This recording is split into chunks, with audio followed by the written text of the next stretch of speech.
This is the Talks with Ramana Maharshi, a time to listen, reflect, and deeply meditate. Know yourself and be always free and at peace. Welcome. I'm Richard Clarke, hosting this satsang. I'm not a guru or a teacher. I just love this teaching, so I want to share it. I'm reviewing and commenting on the book Talks with Sri Ramana Maharshi. This week is from Talk 146, Part 1. In reply to Miss Leena Sarabhai, a cultured Indian lady of high rank, Sri Bhagavan said, "The state of equanimity is the state of bliss. The declaration in the Vedas, I am this or that, is only an aid to gain equanimity of mind." The devotee: so is it wrong to begin with a goal, is it? Maharshi: if there is a goal to be reached, it cannot be permanent. The goal must already be there. We seek to reach the goal with the ego, but the goal exists before the ego. What is in the goal is even prior to our birth, that is, to the birth of the ego. Because we exist, the ego appears to exist too. If we look on the self as the ego, then we become the ego. If as the mind, we become the mind. If as the body, we become the body.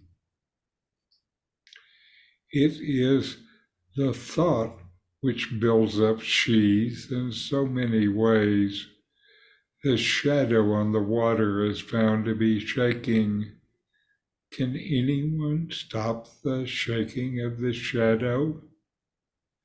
If it should cease to shake, you wouldn't notice the water, but only the light. Similarly, to take no notice of the ego and its activities, but see only the light behind. The ego is the I thought. The true I is the self. The devotee says it is one step to realization. Maharshi, realization is already there. The state free from thoughts is the only real state. There is no such action as realization. Is there anyone who is not realizing the self? Does anyone deny his own existence? Speaking of realization, it implies two selves, one to realize, the other to be realized. What is not already realized is thought to be realized. Once we admit our existence, how is it that we do not know ourself? The devotee says, because of the thoughts, the mind. Maharshi: quite so. It is the mind that stands between and veils our happiness. How do we know we exist? If you say, because of the world around us, then how do you know that you existed in deep sleep? In this dialogue, Ramana Maharshi is responding to Miss Leena's questions about equanimity and the concept of I am this or that from the Vedas. Ramana says that the state of equanimity is synonymous with the state of bliss. Equanimity refers to a balanced and undisturbed state of mind. It's the key to experiencing true happiness. Miss Leena questions whether it's wrong to have a goal in spiritual practice. Ramana explains that seeking a goal implies impermanence. The true goal must already exist. It's not something to be created. The ego's desire to attain any created goal is a misunderstanding. Ramana also says something important. The way the mind looks at something determines how it looks. If you look at the self from the ego, the self looks like ego. If you look from mind, the self looks like mind. Looking as a body, everything looks like objects. When you look at the world through rose-colored glasses, everything is rosy. Ramana goes deeper, stating that the goal, what you are really looking for, exists prior to the ego. The ego rises due to identification with the body. The true I is the self, not the ego, not the mind, not the body. Differentiating between them is essential in spiritual practice. In Advaita, they call it separating the real from the unreal. The real is always. The unreal, the ego, comes and goes. It changes. Who you are doesn't change. Ramana points out that it is thoughts that create various layers, sheaths, that seem to be around the self. These layers obscure our true nature, just as ripples on water obscure the reflection. Ramana makes a crucial point that realization is not an action or an achievement. It is rather the removal of the obstacles that obscure the self. It is self-knowledge. The obstacles are removed by knowing yourself, self-knowledge. The mind is the main obstacle to realization. It creates the illusion of separation and prevents us from recognizing our essential nature, who we truly are. Ramana concludes by asking how we know we exist in deep sleep when there are no external factors to confirm our existence. We say we slept well. How do we know? This points to the unchanging, ever-present self. In this dialogue, Ramana Maharshi emphasizes that equanimity is the state of bliss. He cautions against pursuing impermanent spiritual goals and defines the need to distinguish the true self from the ego, mind, and body, thus guiding us towards the realization of the already existing self by transcending the mind's illusions. So inquire, know yourself, and be always free and at peace. And now we have a video from Nome, always.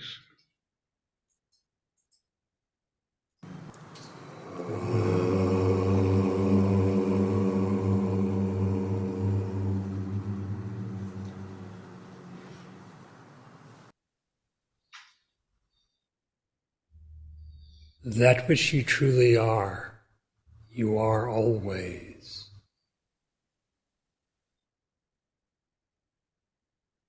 Not only is that immutable, it is eternal.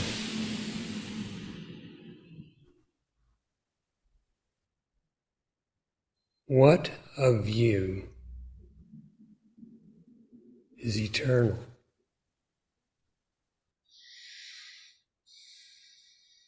What has a beginning and an end, a birth and a death?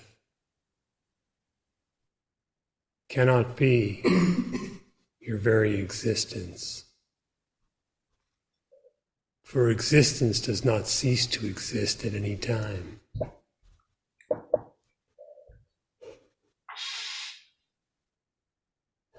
Evidently, that cannot be the body, which has a beginning and an end.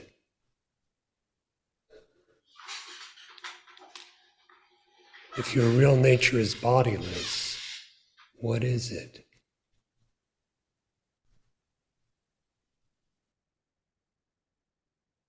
What has a beginning and an end?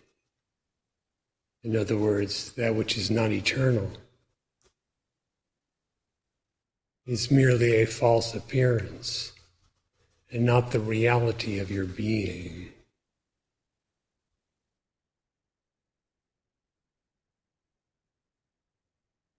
Who are you?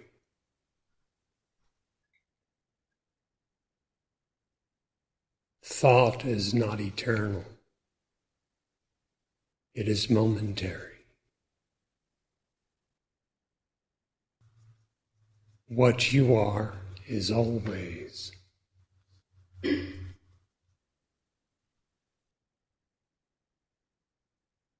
If you are neither the perceptible nor the conceivable, what are you?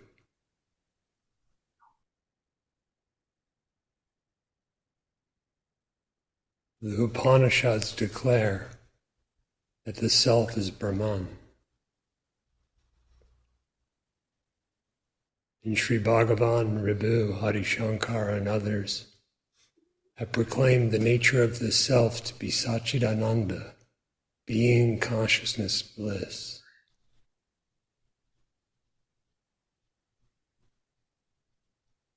If you know yourself, therefore, Brahman knows Brahman, God knows God.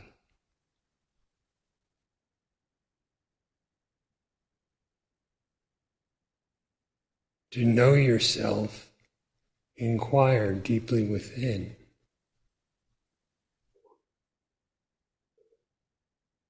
At the depth of your very existence, who am I?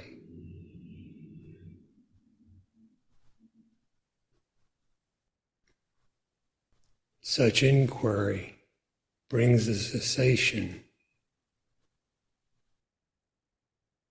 to the imaginary conception of differentiation, such as Jagat Jivapara, the universe, the individual, and the supreme.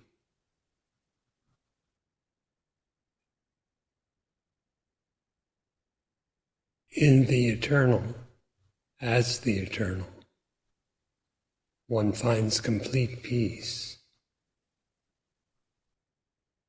and illimitable joy.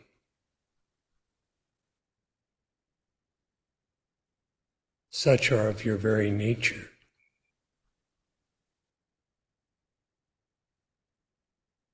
If you mistake yourself to be a limited embodied individual, then with such misidentification, bondage seems to be, and being bound, the innate happiness appears veiled, and such is a state of suffering.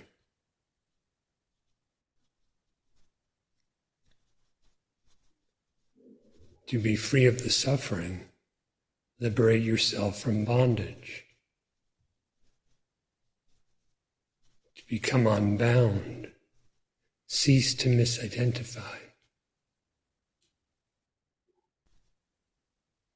To cease to misidentify, inquire, who am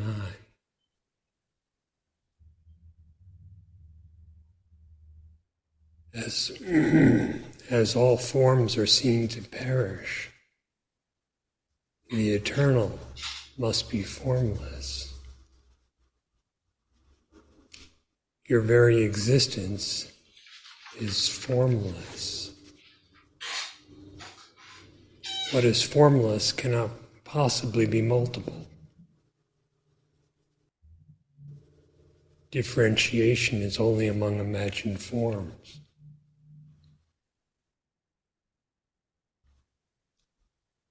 Thus, if you have a form, or seem to have a form, likewise God and the world.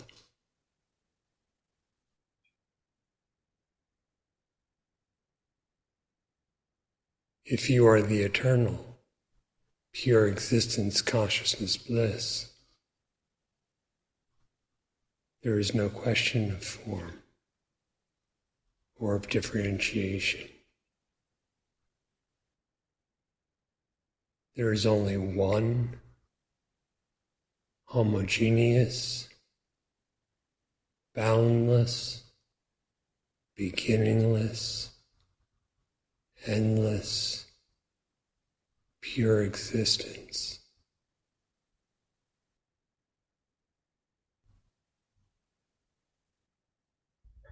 And that is what you are.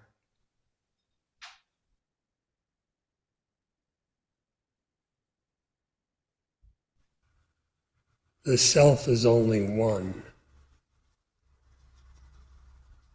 Your existence is invariably singular.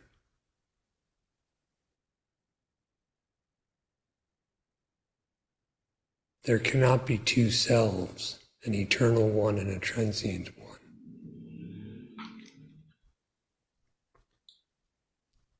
A real self and a false self. An absolute self, or Brahman, and an individualized self.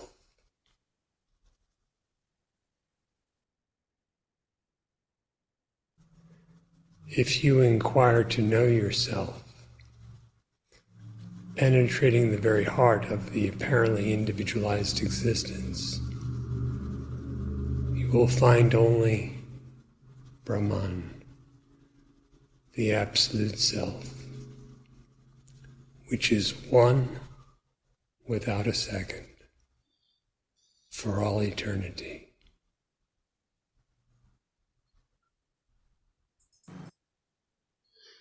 All right. And now let us take some time to inquire. Notice that you exist and you know that you exist. Now investigate within yourself. Inquire. What does Ramana mean by the realization is already there?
What's the relationship between equanimity and bliss?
How can I differentiate between the ego, mind, body, and the true I, the self?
How do thoughts create layers or sheaths around my true self?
Who am I?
What is the nature of my existence? What actually exists?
All right.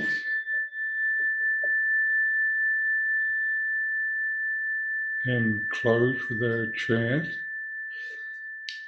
Om.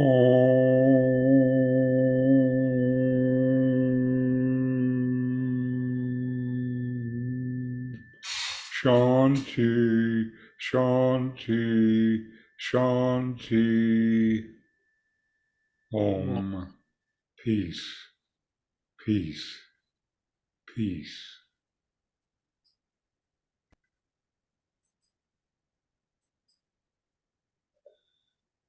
All right.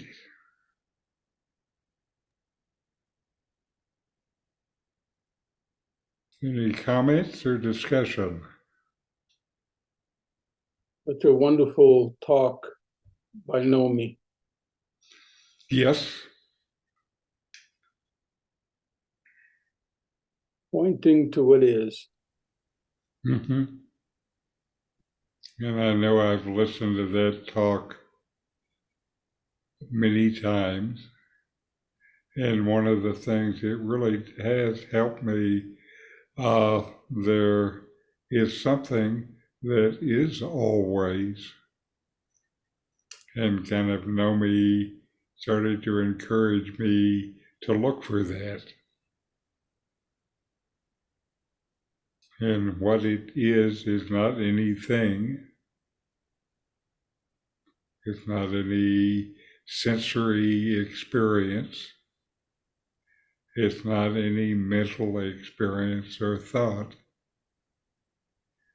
It's there even when I'm not thinking. Yeah, it's the end of the experiencer. Mm-hmm.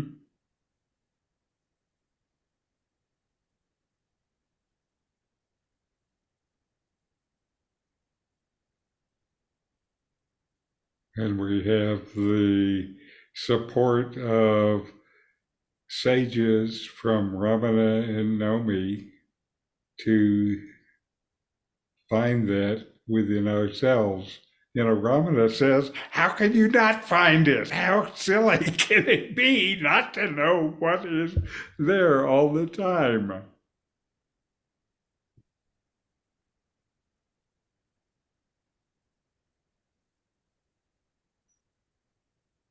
Where's it hiding?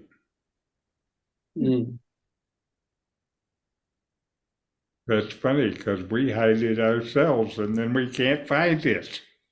So the game all started with us playing hide and seek with ourselves. Mm-hmm. Yeah.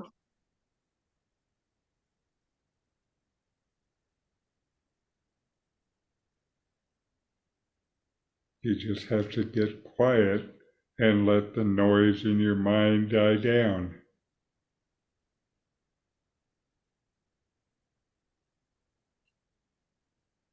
Now, I thought it was interesting this time that, Ramana said that,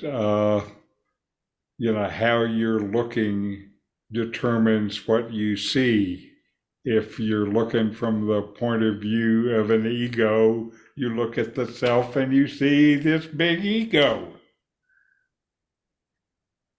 If you look at the mind, you see the mind. If you look through a blue piece of glass, everything is blue. It reminds me of what Ramakrishna used to say.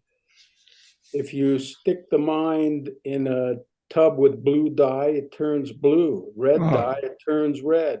Yes. Yeah. Yes. And again, that's the stuff we think is reality. That red is reality. It sure looks like it. Everywhere I look, it's red.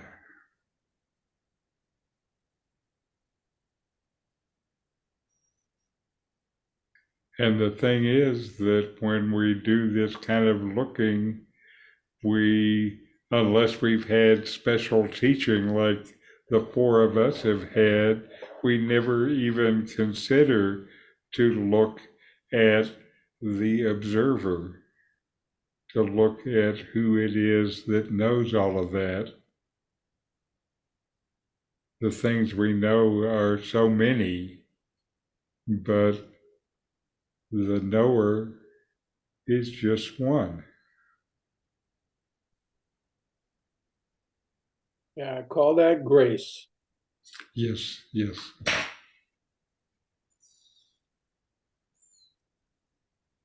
So thank you again for coming together like we do this time, and have good meditation, and we'll see you next week.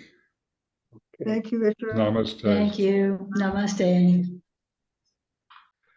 These videos help bring Ramana Maharshi's teachings into your direct experience. Subscribe now